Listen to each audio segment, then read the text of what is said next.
acting sort of crazy, and motorist sat, whom he stared oddly from the side of the road.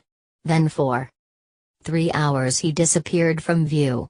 The police, on the strength of what he said to Mike Ellis, that he had a way of finding out, supposed that he spent that time going from garage to garage thereabouts inquiring for a yellow car.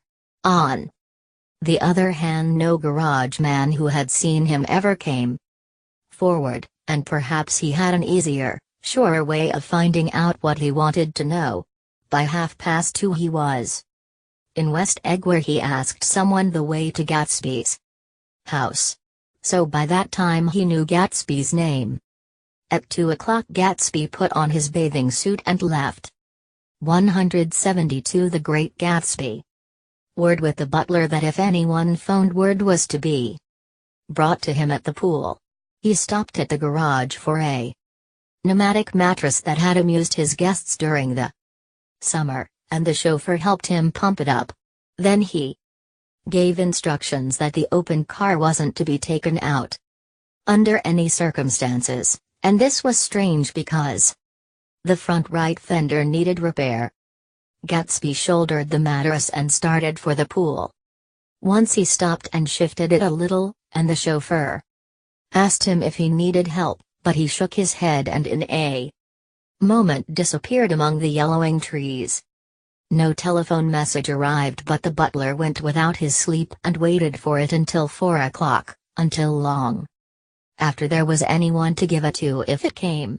I have an idea that Gatsby himself didn't believe it would come, and perhaps he no longer cared.